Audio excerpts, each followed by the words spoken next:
Hello everyone, তনয়ার পাকশালাতে সবাইকে স্বাগত জানাই। যারা ফার্স্ট টাইম চ্যানেলটা ভিজিট করছো তাদের কাছে অনুরোধ রইল চ্যানেলটা সাবস্ক্রাইব করো, পাশে থাকা বেল আইকনটি প্রেস করো যাতে নতুন নোটিফিকেশন তোমাদের সামনে চলে আসে। অনুষ্ঠান বাড়ির মতন এরকম জিনিস কিন্তু খেতে আমরা ভীষণ ভালোবাসি, আর গরমকালে এই খাবার তো অসাধারণ। তাই আজকের রেসিপি দুধ শুক্তো। এর জন্য দেখো এখানে আমরা সমস্ত সবজি খুব লম্বা লম্বা করে কেটে নিয়েছি। শুক্তোতে কিন্তু সমস্ত সবজিকেই লম্বা লম্বা করে কেটে নেওয়া হয়। দেখো এখানে আমরা নিয়েছি মিষ্টি আলু, গাজর, বিনস, একটা নিয়েছি পেঁপে, উচ্ছে এবং আলু, কাঁচকলা, বেগুন, সমস্ত সবজি। তোমাদের কাছে যা থাকবে এবং তোমরা যেটা পছন্দ করবে সেটাই কিন্তু নিতে পারো। কিন্তু হ্যাঁ, সমস্ত সবজি কিন্তু আমরা এইভাবে লম্বা লম্বা করে কাট করব। অন্যরকম ডিজাইন করলে কিন্তু সেটা দেখতে ঠিক ভালো লাগে না। শুক্তোতে এইরকম লম্বা লম্বা পিস করে কাটা কিন্তু সবজি ভীষণ ভালো লাগে দেখতে। আর অনুষ্ঠান বাড়ির মতন শুক্তো খেতে আমরা কে নাই পছন্দ করি বলো তো? যে কোনো অনুষ্ঠানে সেই অনুষ্ঠান বাড়িরই শুক্তো আমরা সবসময় খুঁজি। তাই জন্য মনে হলো এরকম রেসিপি তোমাদের সঙ্গে শেয়ার করা যেতেই পারে। খুব সহজে কিভাবে বানাবো দেখো। কড়াইতে দিয়ে দিলাম 1/2 চামচ মতন রাঁধুনি, 1/2 চামচ মতন দিলাম 5 ফোড়ন। এটাকে একদম নেভা আছে খুব ভালো করে একটু টেলে নিতে হবে। খেয়াল রাখতে হবে সমস্ত এইগুলো যেন পুড়ে না যায়। আর দেব বড়ি। শুক্তোতে বড়ি কিন্তু খুব ভালো লাগে খেতে। আমাদের এটা একটু ভাজা হয়ে গিয়েছে, এবার এটাকে ঠান্ডা করে নেব, একটা বাটির মধ্যে ঢেলে নিলাম। এবার এই রান্নাটা আমরা করব সম্পূর্ণ সর্ষের তেলে। কড়াইতে দিয়ে দিলাম পরিমাণ মতন সর্ষের তেল। এবার চলো শিলনোড়াতে আমরা এই মশলাটাকে বেটে নেব।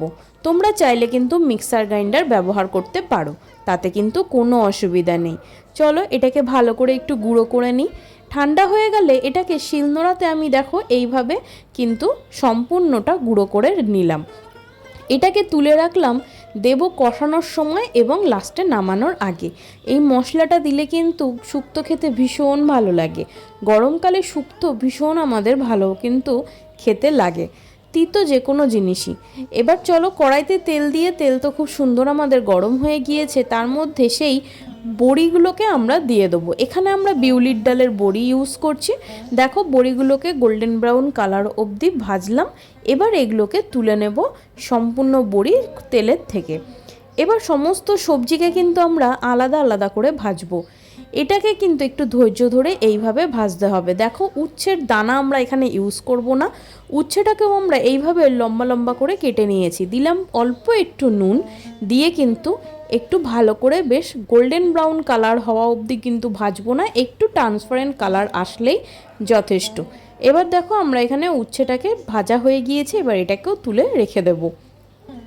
দেখো তুলে রাখলাম। এবার ওই তেলের মধ্যেই দিয়ে দেবো নরম যে সমস্ত সবজি, যেগুলো বেগুন, গাজর, পটল, এই সমস্ত সবজিগুলোকে দিয়ে, বিনস, কাঁচকলা, এগুলোকে দিয়ে আবারও কিন্তু একটুখানি নুন দিয়ে ভালো করে আমরা এপিট ওপিট করে বেশ লাল লাল করে কিন্তু ভেজে তুলব।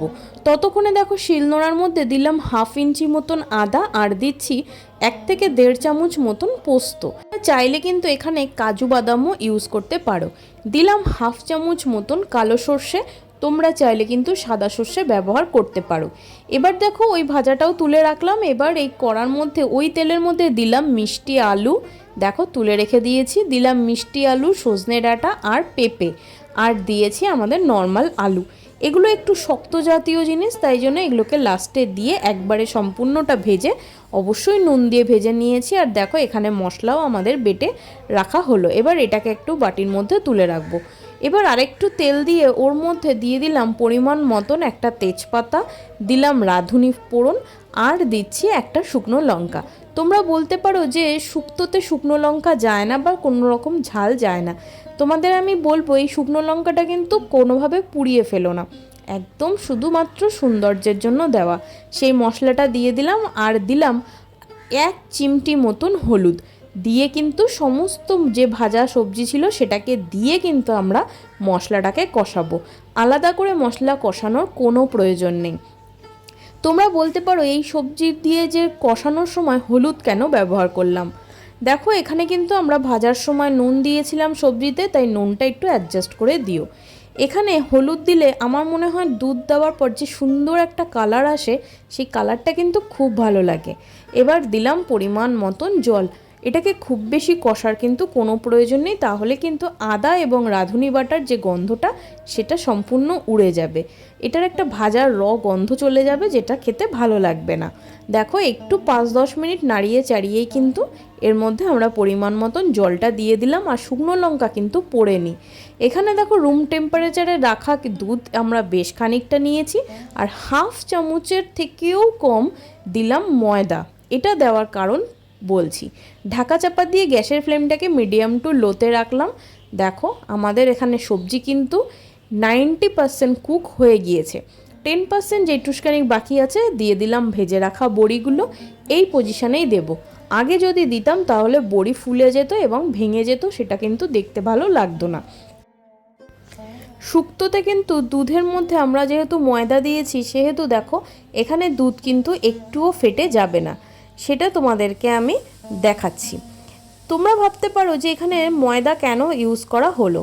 ময়দা দেওয়ার কারণ একটাই, অনেকেরই হয়তো এই বিষয়ে অভিযোগ থাকতে পারে যে দুধ দেওয়ার পর হয় ছানা কেটে গেছে, আর নইলে কেমন যেন ছাড়া ছাড়া মতন। তোমাদেরকে আমি এই টিপসটা দিয়ে দিলাম, একবার করে দেখো। একটুও কিন্তু ছানাও কাটবে না, আর দুধটা দেওয়াতে একদম ক্রিমি ব্যাপারটা চলে আসবে।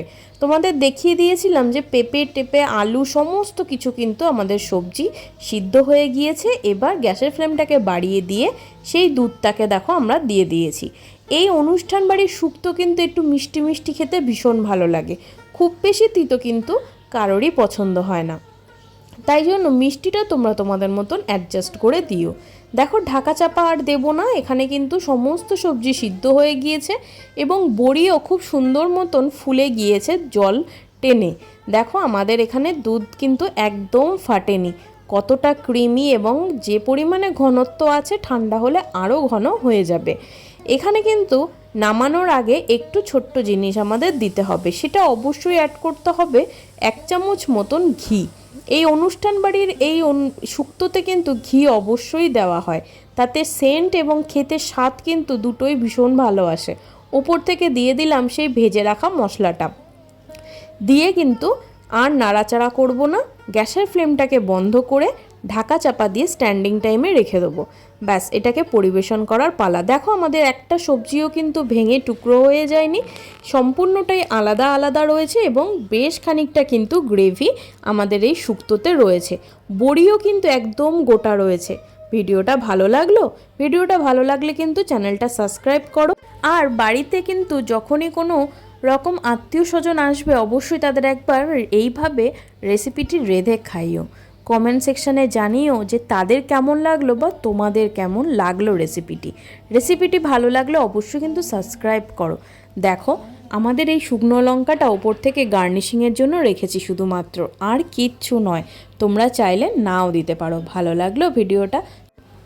ধন্যবাদ। দেখা হচ্ছে আরও একটা রেসিপির সাথে। আমি আমার মা ফিরে আসছি।